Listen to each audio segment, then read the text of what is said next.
नमस्कार।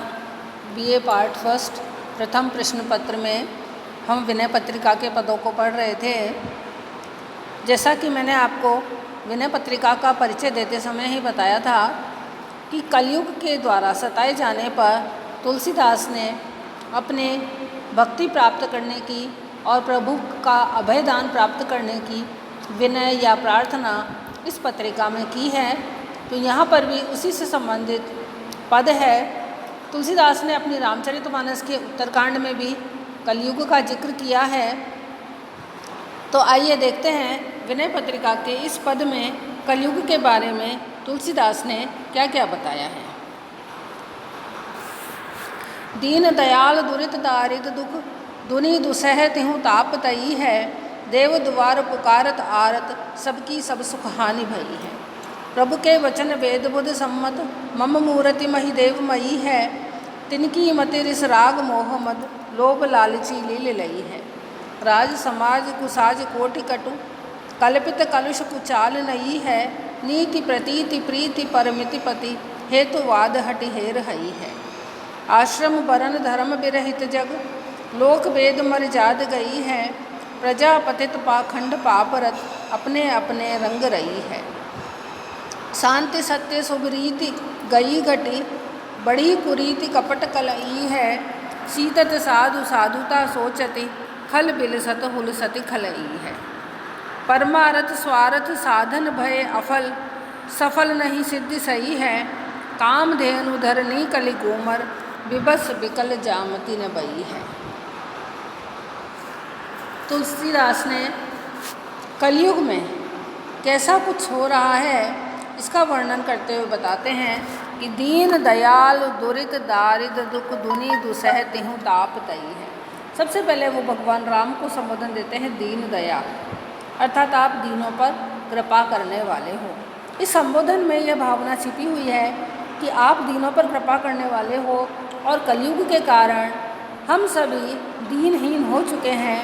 तो हे दीन दयालु, आप ये जो सब तरफ पाप फैला हुआ है, दरिद्रता फैली हुई है, दुख फैला हुआ है और ये जो पूरे सभी लोग जो हैं वो तीनों तरह के ताप से जले जा रहे हैं। तीनों तरह के ताप यानी दैहिक दैविक भौतिक तीनों तरह के तापों से सब लोग जले जा रहे हैं, अर्थात सब लोग उससे परेशान हैं।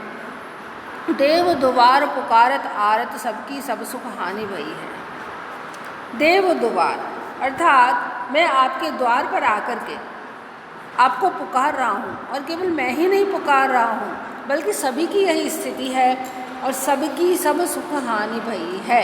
मैं सबकी तरफ से आपसे प्रार्थना करता हूँ। हालांकि विनय पत्रिका तुलसीदास ने अपने भक्ति प्राप्त करने की, प्रभु का आशीर्वाद, प्रभु का अभयदान प्राप्त करने के लिए लिखी थी, किंतु यहाँ पर इस पद में तुलसीदास ने निज से उठ करके सबके उद्धार के लिए और सबको सुख देने के लिए प्रार्थना की है।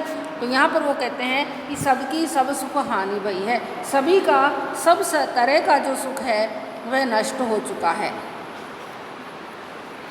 प्रभु के वचन वेद बुध सम्मत मम मूर्ति मही देव मई है। तिनकी मति रिस राग मोह मद लोभ लालची लील लई है। ब्राह्मणों के बारे में वे कहते हैं कि ब्राह्मणों के बारे में जैसा कि हे प्रभु आपने भी कहा है, वेदों ने कहा है, विद्वानों की भी सम्मति यही है और ब्रह्मा ने स्वयं कहा है कि ब्राह्मण धरती पर मेरी प्रतिमूर्ति हैं। अर्थात ब्राह्मणों को कितना श्रेष्ठ होना चाहिए इसके बारे में बताया गया है। लेकिन यहाँ पर ब्राह्मणों की जो मति है, ब्राह्मणों की जो बुद्धि है वह भी इस कलयुग में आकर के विपरीत हो गई है, विपरीत चाल चलन उनका हो गया है। वे कहते हैं कि तिनकी मति रिस राग मोह मद लोभ लालची लील लई है। वे ब्राह्मण जिनको कि ब्रह्मा ने स्वयं की प्रतिमूर्ति बताया है, उनकी जो बुद्धि है वह क्रोध के कारण, राग द्वेष के कारण, मोह के कारण, घमंड के कारण और लोभ के कारण, लालच के कारण सब कुछ इन चीज़ों ने उनकी बुद्धि को लील लिया है, निगल लिया है। अर्थात ब्राह्मणों की जो श्रेष्ठ बुद्धि होनी चाहिए उस श्रेष्ठ बुद्धि को क्रोध ने, राग ने, मोह ने, लोभ ने, लालच ने निकल लिया है। अर्थात ये सब जो भावनाएं हैं, ये सब जो कलुषित भावनाएं हैं, ये उनके ऊपर हावी हो गई हैं और उनकी जो शुद्ध और श्रेष्ठ भावना है वह कहीं लुप्त हो गई है। राज समाज कुसाज कोटि कटु कल्पित कलुष कुचाल नहीं है, नीति प्रतीति प्रीति परमिति पति हेतु वाद हटि हेर हई है। पहले तुलसीदास जी ब्राह्मणों का जिक्र करते हैं कि जो विप्रवर हैं, ब्राह्मण हैं, जो कि ब्रह्मा कहते हैं कि वो मेरी प्रतिमूर्ति है, मेरे प्रतिनिधि हैं, उनकी ये स्थिति है कि उनकी बुद्धि भ्रष्ट हो गई है। आगे वे राज्य करने वाले लोगों के लिए कहते हैं कि राज्य करने वाला जो समाज है, अर्थात जो शासक वर्ग है, वो कुसाज कोटि कटु कल्पित कलुष कुचाल नहीं है। तरह तरह के कुसाज यानी तरह तरह के जो बुरे व्यवहार हैं वो करता है। कहने का आशय यह है कि वो तरह तरह के अत्याचार करता है। कोटि कटु कल्पित कलुष कुचाल नहीं है। करोड़ों तरह के जो नई नई चालें हैं, जो कि कुत्सित चालें हैं, उन चालों को वो चलता है और उसके द्वारा प्रजा का शोषण करता है। अर्थात ब्राह्मण जिनकी की बुद्धि श्रेष्ठ रहनी चाहिए, उनकी बुद्धि श्रेष्ठ नहीं रह गई है। राज समाज जिसे कि जनता का हित करना चाहिए, वह जनता पर अत्याचार कर रहा है। नीति प्रतीत प्रीति परमित पति हेतु वाद हटे हेर हई है। नीति की बातें हैं, यानी जो राजनीति है, जो धर्मशास्त्र है, जो प्रेम है, जो लोक मर्यादा है, इन सब को हेतुवाद ने, हेतुवाद यानी स्वार्थ ने जबरदस्ती ढूंढ ढूंढ करके नष्ट कर डाला है। हेतुवाद अर्थात स्वार्थ बुद्धि जो है, उसके कारण ये राजनीति, धर्म, श्रद्धा, लोक मर्यादा सारी की सारी खत्म हो गई है। आश्रम वरण धर्म विरहित जग लोक वेद मर्याद गई है, प्रजा पतित पाखंड पापरत अपने अपने रंग रही है। आश्रम व्यवस्था, वर्ण व्यवस्था, धर्म व्यवस्था, ये सब, इन सब से ये जो संसार है ये अलग हो गया है। यानी ये सब व्यवस्थाएं जो हैं वे नष्ट भ्रष्ट हो गई हैं। इन व्यवस्थाओं के अनुसार कोई भी कार्य नहीं करता है। लोक वेद मर्याद गई है और मर्यादाएं जो हैं, लोक की जो मर्यादाएं हैं, इनका कहीं कोई पालन नहीं करता है। प्रजा पतित पाखंड पापरत अपने अपने रंग रही है। तुलसीदास कहते हैं कि ऐसा नहीं है कि ब्राह्मणों की बुद्धि ही खराब हो गई है, ऐसा नहीं है कि राज समाज जो है, शासक वर्ग है, वही अत्याचार कर रहा है। यहाँ पर जो प्रजा है वह भी पतित हो गई है, प्रजा जो है वह भी पापी हो गई है, हमेशा पाखंड में और पाप करने में ही लिप्त रहती है और सभी अपने अपने रंग ढंग में डूबे रहते हैं। अर्थात सभी ने पाप को और दुष्ट बुद्धि को अपना लिया है। शांति सत्य शुभ रीति गई घटी बड़ी कुरीति कपट कलई है, सीदत साधु साधुता सोचति खल बिलसत हुल सति खलई है। जो कुछ अच्छी भावनाएं हैं, जैसे शांति है, सत्य है, शुभ रीति अर्थात जो अच्छी परंपराएं हैं, अच्छी रीतियां हैं, वो तो निरंतर घटती जा रही हैं और कुरीतियाँ यानी जो गलत परंपराएं हैं वे सब बढ़ती जा रही हैं, कपट बढ़ता जा रहा है। और इन सब के ऊपर जो शांति सत्य शुभ रीति जो है, शांति है, सत्य की भावना है, अच्छी परंपराएं हैं, उन सब के ऊपर ऐसा लगता है कि मानो कपट की कलई चढ़ गई है। तो केवल सब तरफ कपट ही कपट दिखाई देता है। ये सब चीज़ें लुप्त प्राय हो गई हैं। सीदत साधु साधुता सोचति खल बिलसत हुल सति खलई है। सीदत साधु, जो साधु व्यक्ति हैं, जो सज्जन व्यक्ति हैं, ऐसा नहीं है कि सभी खराब हो गए हैं।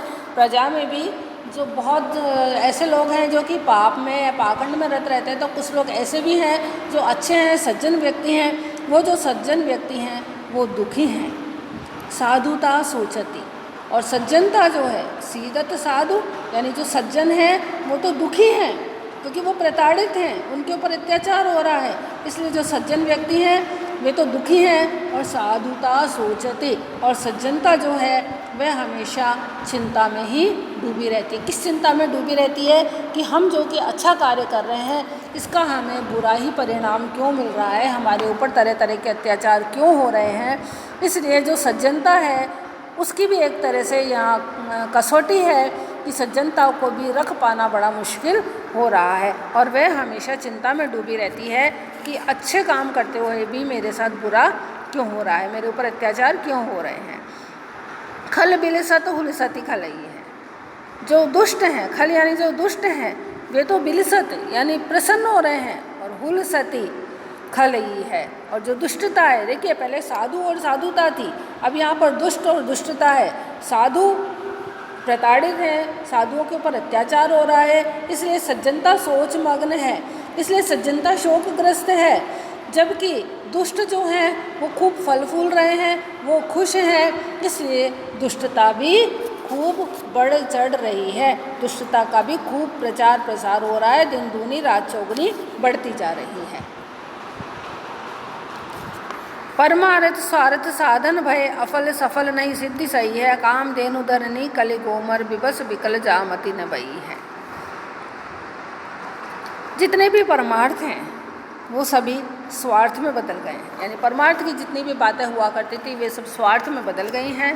साधन भय अफल, किसी भी चीज़ को प्राप्त करने के लिए धर्म के माध्यम से कुछ साधन बनाए थे, वो सारे के सारे साधन जो हैं वे निष्फल हो गए हैं, उनके द्वारा उन परिणामों को प्राप्त नहीं किया जा रहा है।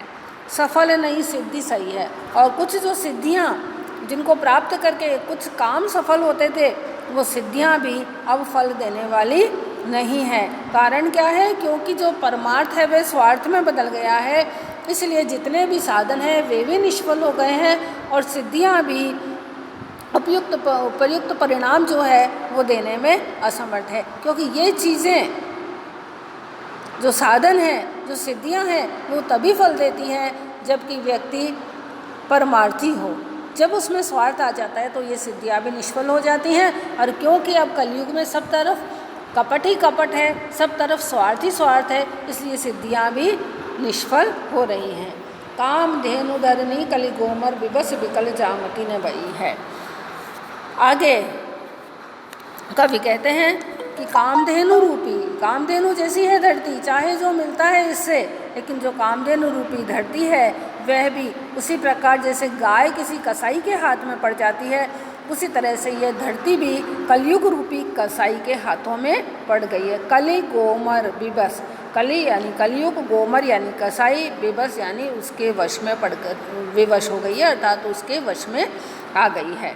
जो कामधेनु रूपी जो धरती है वह कलयुग रूपी कसाई के हाथों में पड़ गई है, और इसके कारण उसमें जो कुछ भी बोया जाता है वह जमता ही नहीं है, अर्थात उसमें जो कुछ बोया जाता है उससे परिणाम संतोषजनक नहीं मिलते हैं।